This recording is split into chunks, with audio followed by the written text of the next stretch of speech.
Have you ever wondered what you were doing wrong and why you seem to keep getting stuck in the same place? Or perhaps you have been secretly asking yourself if you got it wrong, if you took a left hand turn instead of a right hand turn, and now you're heading in completely the wrong direction for your life. If this is you, then hang tight because in this video, I am going to share the 7 most common mistakes that we women can make in our pursuit of an authentic and stress-free life. My name is Tracy from tracylily.com, and I'm here to talk to you about mistakes. Mistakes that women can make and what to do instead. Now, I used to look at others living amazing lives and doing really, truly amazing things and wondered maybe what I had done wrong and why was it such a struggle to carve out any sense of meaning in my day-to-day life. I knew that I loved God, I knew that I was created with purpose, and that I too had something unique to offer my world. In retrospect, I can see now that although I knew I had a purpose, I was making some of these mistakes. And they made my journey much harder. I found myself holding myself back and living in struggle town. And it just doesn't need to be that hard for you. The mistakes that I'm about to share do not just impact women new to their journey of faith and discovering a purpose for their lives. I have seen women that have been Christians for years still struggle with these same mistakes, and it really breaks my heart. So, whether you are new to the journey or have been on this journey for some years now, if you are not aware of these mistakes, I want you to know that it will cost you. It will slow down your progress. These mistakes can make it really difficult for you to grab a hold of the abundant life that the Bible promises and become the change that your world needs. They can even hurt your reputation and your credibility.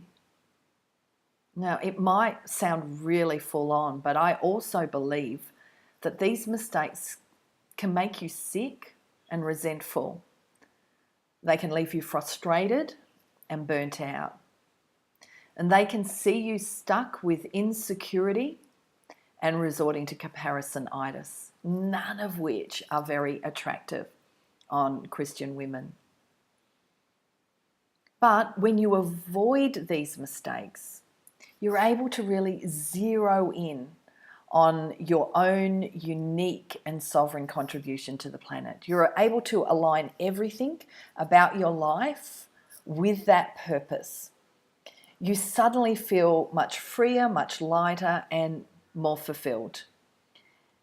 Women instantly experience a greater sense of flow to their days.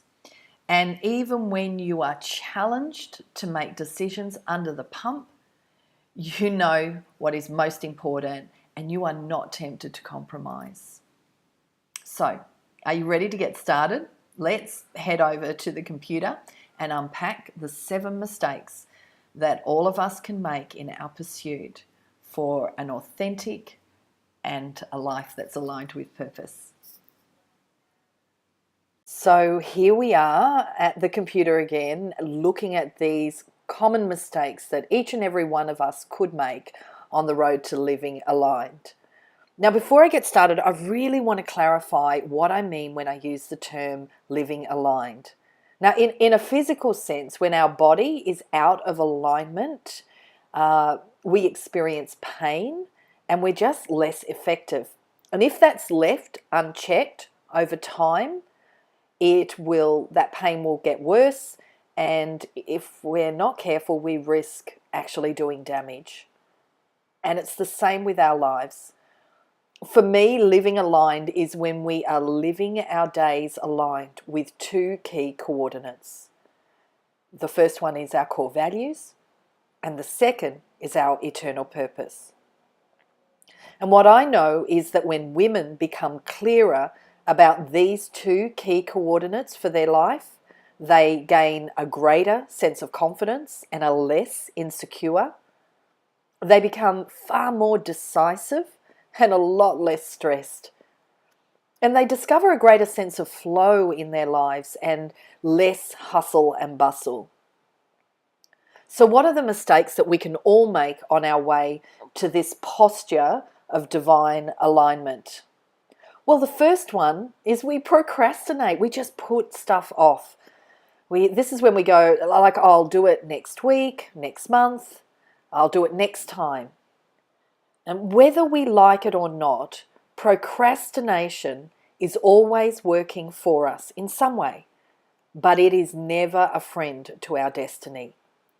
Procrastination is normally helping us avoid a pain that we have attached to whatever it is we know we need to do. So what do we need to do instead? Well, we need to do something. We need to act. It's what we do consistently that is going to get us the results that we want to see in our life. And so I will often ask, what one small thing can you do today that will build a better and more aligned tomorrow? So maybe think about that. What one thing can you do? Because if we consistently procrastinate, we undermine our confidence. We fail to trust ourselves. It's like we become serial promise breakers. For example, if I decide that I'm going to start exercise or study and then consistently put it off till tomorrow, next week, or next year, I will at some level start to not trust myself. The second mistake that we can make is we justify our position and our posture in life. I'm like this because. Now, I often talk about the two elephants that are often in the room and their excuses. The first elephant is the abdication elephant, and then the second is the amplification elephant. Now, the abdication elephant is where we abdicate responsibility. We make other people responsible for our situation and for the decisions that we know we must make to live a life that is more in sync with our purpose. So we make our pastors, our partners, we make our children, we make the government, we make someone or something else responsible for why we're not doing the things that we know we could. And then the other end of the spectrum is the amplification elephant, where we amplify our sense of responsibility for everything and everyone. And this is where we often find the, inverted commas, the control freak, the person that's trying to make everyone and everything okay. And in the process are actually not assuming responsibility for what they know they need to do. So what do we do instead? Well, we assume responsibility. We take responsibility for what is ours alone to own. And so that means that you're going to need to become very clear what that is. For example, my friends can love and support my family, and particularly having a husband that flew in and out for over 30 years to work. But it is my responsibility alone to fight for my family. Now, my pastor and the leaders at church can encourage and support the gifts within me, but it is my responsibility to steward the call of God for my life. No, I can't make somebody else responsible for that. Now, the third mistake that we make is that we just forget to remember. In the hustle and bustle, or perhaps in the mind-numbing mediocre, we can simply forget. We forget that we are fearfully and wonderfully made. We forget that God has a plan and a purpose for our life. We forget that we have been created on purpose and for a purpose. And then one day we wake up and we're 50 or 60 or 70 and we go, what's my life all about? Instead, what do we do instead? Well, we need to remember. Find ways to remind yourself. Start journaling. Start a gratitude journal, and each night before you go to bed, write down 5 things that you are grateful for today. Hang out with people that will really inspire and draw out the gold and the God gift that is in you. Leave little notes for yourself on your computer, on your laptop, on your mirror, on your fridge. Just little notes that remind you what's your focus. What's the focus for the next 90 days? What one word would describe your purpose? What is really important to you? What are your priorities right now, your pressing priorities in this season? Just leave little notes to yourself. Write out your vision. Write your vision and make it plain so that when you are under pressure, you can run with it, not from it. Start each day with a clear intention. Today, I'm going to practice discipline. Today, I'm going to practice generosity. Today, I am going to be kind to myself. Today, I'm going to be kind to others. These are little things that can help you maintain a focus and to not forget. What's the fourth mistake that we can make? Well, we say yes. We say yes to expectations. We say yes to obligation. We say yes to responsibilities that are not ours to be responsible for. We say yes to our partners. We say yes to our parents. We say yes to the expectations of our colleagues and our friends. Now, I'm not saying that this is necessarily a bad thing, but if it's getting in between you and the decisions that you know you need to make to live a life with more purpose, then it can be a big thing. It can be a big thing that's stopping you from experiencing the life that you desire, the sense of flow and of freedom. And it can be the thing that's stopping you from really authentically stewarding the call of God for your life. What do you do instead? Well, you need to prioritize. What are your priorities? When you become very clear about what is most important to you and how what is really important resonates with an eternal agenda, oh my word, it becomes so easy to say no in order to say a better and more aligned yes. What's the fifth mistake? Well, the fifth mistake is we often say no.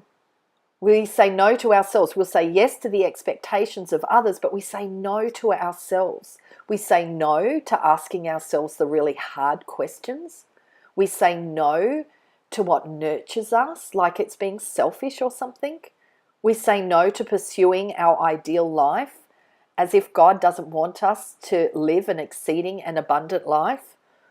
We say no to our deepest desires, because we know that we're going to have to unpack layers of pain to actually look at them and give them expression.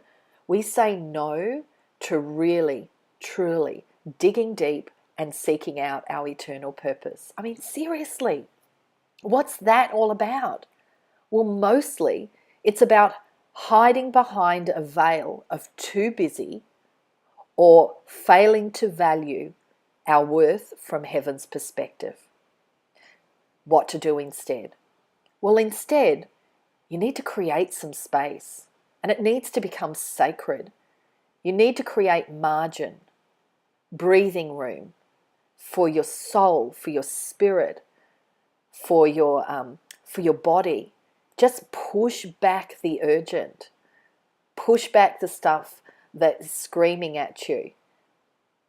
Press pause. Lower the ambient noise in your world and ask the must-ask questions, and then listen. What's the sixth mistake that we can make? Well, we insulate. We build walls that actually insulate us and protect us from the pain of living a life that is incongruent with the life that we know God has created us to live. But in doing so, we also build walls that separate us from purpose and from people. And then this mistake keeps us looking inward, and this is a bottomless pit to nothing and nowhere really fast. And if you're not careful, it will keep you in a destructive holding pattern that is just a waste of your precious time. And no one's got time for that. So what to do instead? Well, be really honest about the pain and allow it to become a powerful motivator for bringing change to your life. For example, when I finally admitted to myself that the pain of staying the same was greater than the pain that I associated with the tough decisions, the scary decisions that I needed to make to start aligning my life with purpose, that moment became a powerful motivator for change. That pain became a powerful motivator for change. You see, there's only two motivators in our life. We're either trying to avoid pain or experience pleasure. And so if you are not experiencing pleasure, then perhaps you're trying to insulate yourself from the pain. What's the seventh mistake that we make? Well, the seventh and final mistake that we make is probably the biggest and the most painful for women. It's we go it alone, and we are so not created to do life alone. We sort of keep this code of silence that we're all doing okay. We stay quiet about the inner struggle, and we end up carrying that weight alone, and we just push on. We end up isolated and really buying into a lie that we are alone, and we are not. This mistake is often driven by fear and insecurity, which has nothing to do with love and grace. So what do we do instead? Well, instead of building walls, we need to dig deep relational wells.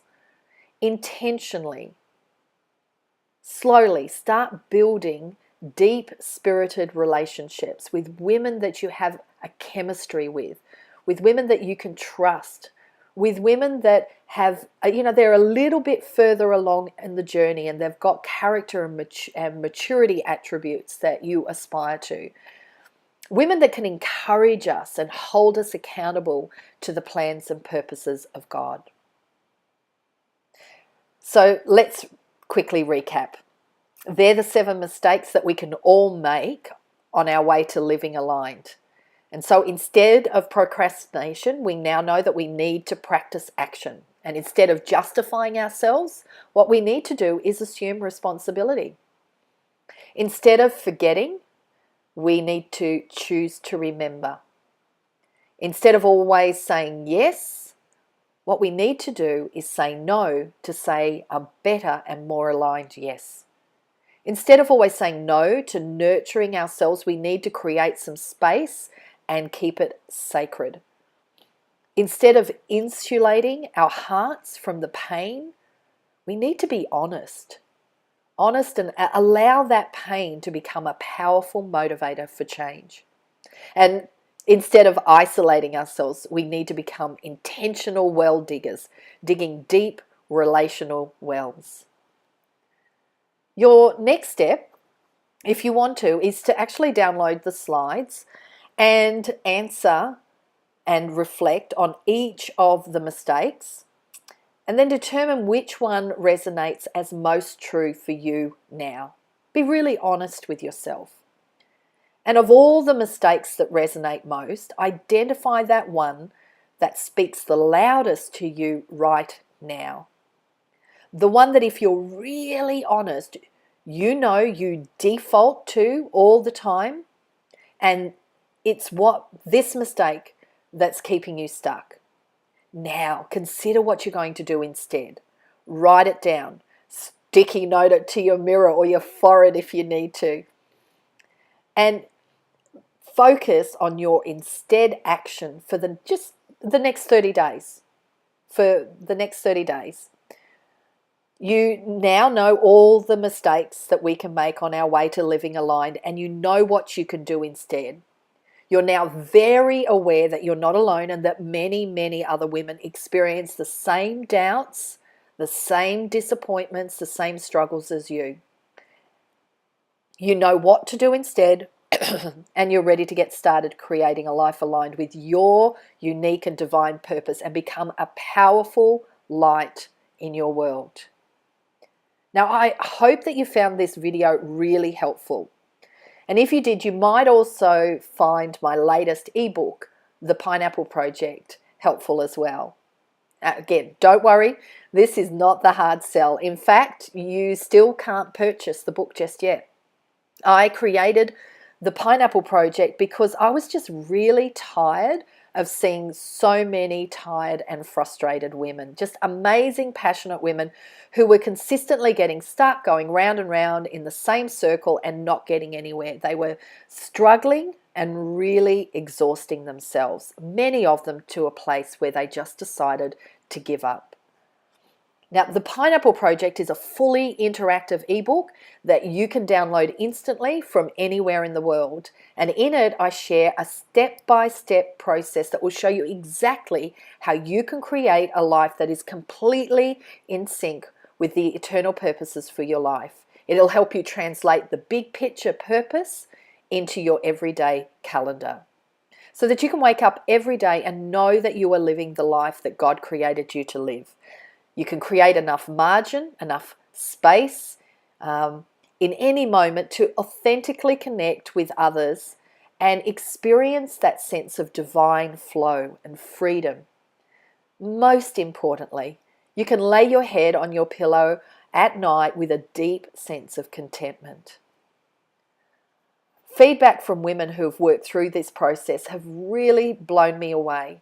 And what they've said is that regardless of their age or their season in life or situation, they have in their own ways created lives aligned with their unique and eternal purpose and experienced a greater sense of fulfillment and focus. Anyway, like I said, you can't even purchase the book just yet, but I will be offering a very special offer soon. So for now, just consider this a little heads up, keep an eye out. And of course, no problems at all if you are not interested or you really just don't feel it's your thing. Either way, stay with the sessions because there's some more really cool content coming up. In my next video and the final video, we'll be looking at 6 significant steps to living aligned and how to experience more fulfillment, freedom, and flow. Now, I would love to hear from you. In the comments below, please share your favorite part of this video and what you found most useful. I would really love to hear from you. Hit me up with any questions, make any comments at all. And of course, I would love to share this information as far and as wide as I can. So please hit like and share this with your friends so that others can get the insights from this video series as well. Thank you so much for spending this time with me today. And whether or not we end up working together sometime in the future, I truly pray that the information shared here today has in some way inspired you to create a life that is aligned with eternal purpose. And remember, the next and final video will look at the 6 steps to living aligned and experiencing more fulfillment, freedom, and flow. And I'll let you know how you can get a hold of my special ebook offer.